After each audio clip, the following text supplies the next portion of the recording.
নমস্কার, কেমন আছেন সবাই? আজকে চলে এসেছি নতুন ছোট্ট একটা ব্লগ নিয়ে আপনাদের কাছে উপস্থাপনা করতে।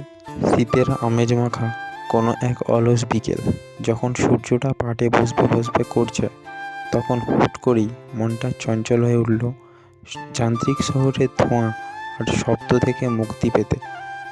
বাইকটা তিনজন বের করলাম। গন্তব্য শহরের কোলাহল ছাড়িয়ে অনেকটা দূরে, শান্ত কোনো নদীর তীর। ঘড়িতে তখন বিকেল 5টা। আকাশের রং বদলাতে শুরু করেছে।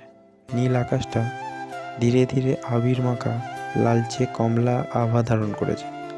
হেলমেটটা মাথায় দিয়ে বাইক স্টার্ট দিতেই মনে হলো মুক্তির স্বাদ এখানে।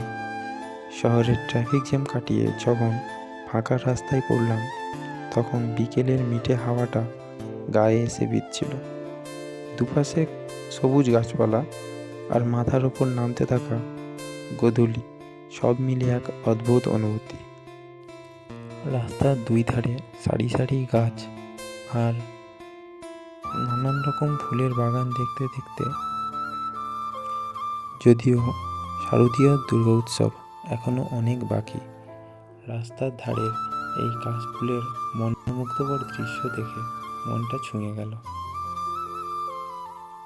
মিনিট 20 রাইড করার পর যখন নদীর পাড়ে পৌঁছালাম, তখন পুরো আকাশ রক্তিম। বাইকটা স্ট্যান্ড করিয়ে নদীর ধারের বাঁধানো ঘাটে গিয়ে বসলাম। জোয়ারের জল তখন পাড় ছুঁই ছুঁই। দূরেই দেখা যাচ্ছিল কোলাঘাটের ব্রিজ। এখানে এসে আমরা কিছু ছবিও তুললাম। নদীর এই মনোরম দৃশ্য দেখতে দেখতে আমরা এগিয়ে গেলাম আমাদের গন্তব্যের দিকে।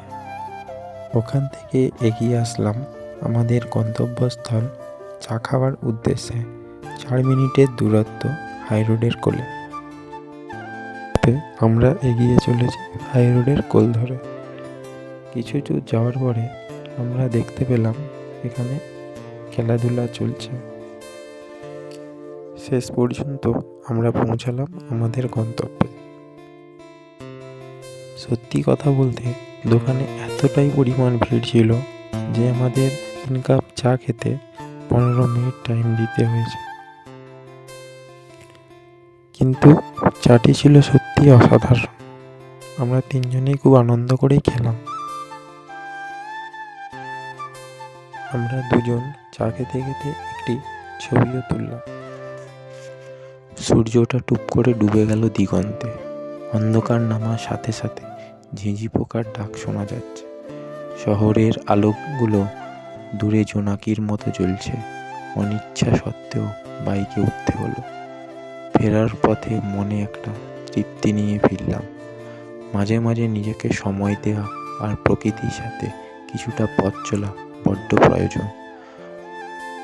একটা বাইক, একটু ফাঁকা রাস্তা আর সাঁঝবেলার নদীর ধারের এক ভাঁড় চা। আপনি কি আমার মতো এমন ঝটিকা সফর পছন্দ করেন? আপনার প্রিয় কোনো জায়গার কথা কমেন্টে জানাতে ভুলবেন না।